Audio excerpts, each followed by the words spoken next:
Let's get the Roundtable's reaction. Oklahoma Republican Congressman Tom Cole, Minnesota Democratic Congressman Keith Ellison, Dan Senor, co-founder of the Foreign Policy Initiative, and our own Cokie Roberts. Does anyone disagree with Nate Silver? I disagree. Oh, what a surprise. What a surprise. Yeah, well, first of all, this is a snapshot in time. And if Democrats are watching this broadcast, then they need to get out on the street and start knocking some doors. I think this is going to motivate our base to really get out there and make relationships and show people that this is the folks who shut down the government. These are the folks responsible for sequester. These are the people who don't want to extend unemployment insurance. Even 10,000 people in Oklahoma have seen. I'm glad you're so concerned. Well, 22,000 in Minnesota have not got their unemployment insurance. This is who's responsible for that. And if you want to see more of that bad stuff, then stay at home. If not, you better get out there. Is he dreaming? Yeah, he is, actually. and which is often the case with my friend. Hey, you got to dream big, Tom. And that's a very big dream on your part. It is going to come true. Look, I think you look for some obvious signs. The playing field here has been getting bigger rather than smaller for Republicans for months now.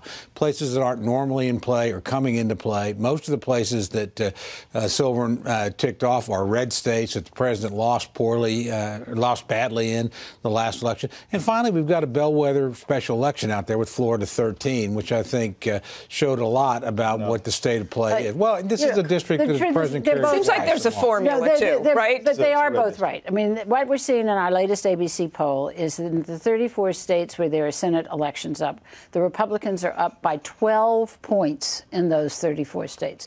So what's the likelihood? The likelihood is the Republicans take the Senate. There is one Republican seat in play, which is Georgia. But the fact is that there are a lot of things that have to happen, and one of them is Republican primaries have to come out the way Republicans want. And now some states they can nominate yahoos and the yahoo will win, but other states if they nominate yahoos, the Democrats likely to win. So they have to be careful about that. You got that formula? I would say that this is a fundamental difference from 2010 to 2012. I know, because everybody understands that you don't candidate want to recruitment has been excellent. You look at people like Right. Tom Cotton in Arkansas, Dan Sullivan in Alaska. You just go across the Colorado. spectrum. Right. In Colorado, we had a crazy right-winger who would have lost the general election. Right. He's gotten out. Suddenly, Cory Gardner, a guy who can actually win this thing, has gotten in. I agree. You've done a much better job. And the insurgent groups on the right are being far more strategic. The Club for Growth, the other groups are not going after candidates. They're not actually backing candidates because they can lose general elections. Where Keith was right was that if the Democrats, and it's an enormous if the Democrats get out their vote, which they don't do normally in off years, then they could win. But that's a big The president's approval rating in these states is in the low 40s. No. These Senate Democrat incumbents are going to have to outperform the president's numbers by double digits. These are states that Mitt Romney won by 10 or 20 points. Let me talk about what if the Republicans do take the Senate. What really happens? Will there be big changes? What if Ruth Bader Ginsburg retires? Can they overturn Obamacare? Well, the president needs to decide then, does he want to spend his last 2 years in foreign travel, or does he want to seriously negotiate with the Congress of the United States? I think that's when you have an opening for some really big things that take Republican votes for the most part, but also take a Democratic signature, somewhat similar to what we have with Bill Clinton. Clinton, we got welfare reform, balanced budget. Most Democrats didn't vote for those things, but you had Republicans that pushed them through and a willing negotiating partner on the other side. If the president will do that, then I think we can actually come to grips with entitlement reform, find some common ground on some infrastructure, maybe get some tax reform. But I don't think that's going to happen with a Democratic Senate. You mentioned the president and foreign travel. Not really a great week for the president in terms of the face-off with Vladimir Putin. We loved this from The Onion, the satirical website, penning a humorous op-ed with Putin saying it's certainly no easy task to forcefully annex an entire province against another country's will. So I just wanted to thank you, the government of the United States, the nations of Western Europe, and really the entire world population as a whole for being super cool about all of this. Now, The Onion is not alone.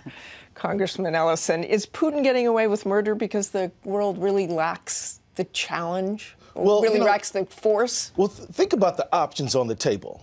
I don't think it's appropriate to steam through the Black Sea and get into World War III, perhaps. So what is the president doing? He's sanctioning leaders in Russia. He is condemning this in the strongest terms. He's mobilizing Western forces to make sure that this is condemned and stopped. And of course, no doubt about it, NATO is getting mobilized and understands that this is a high stakes thing. I mean, a few years ago when we saw action in Georgia and the Caucasus, I mean, what did George Bush do? The president is doing what it's responsible to do. And, sort of like... But meanwhile, we've got all these troops on the border. Well, exactly. And you had the foreign minister just say to you on this program that the likelihood of war was very high last week and even higher this week. That withdrawal from the base in Crimea was Fort Sumter.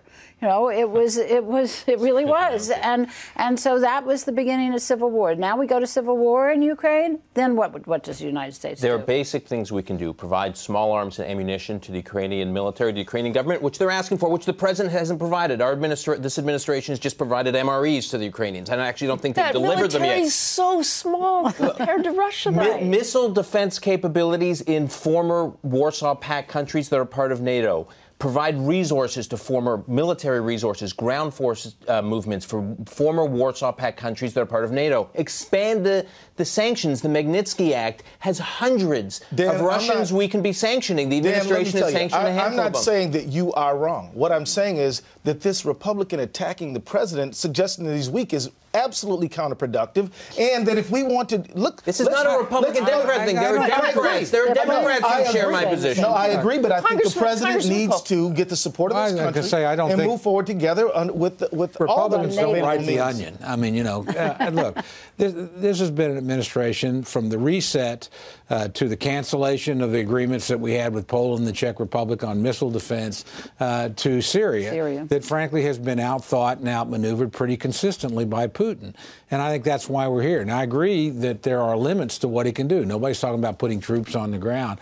But I think you really want to catch their attention. I'd go back to something Dan said. You reopen negotiations with the Poles and the Czechs about anti-ballistic missile defense. That's the one card I think we have to play that really wakes them up in Moscow. And just quickly on the Republican Party, this has really sort of split the Republican Party.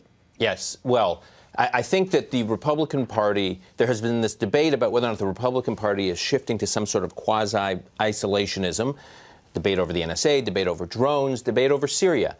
What's striking about Putin is there's been a correction. Whereas Rand Paul was initially quite critical of Republicans who were going back to Cold War rhetoric. And then you watch where the party went. You watch where Ted Cruz went. He's a good bellwether for where the base is. He was extremely critical of the president on Russia and Ukraine, and suddenly Rand Paul has moved to a more muscular position. So I actually think this whole notion that neo-isolationist politics on the right is paralyzing the right's foreign policy is overstated. Well, because once you start taking over parts of countries, it changes the whole equation. It certainly does.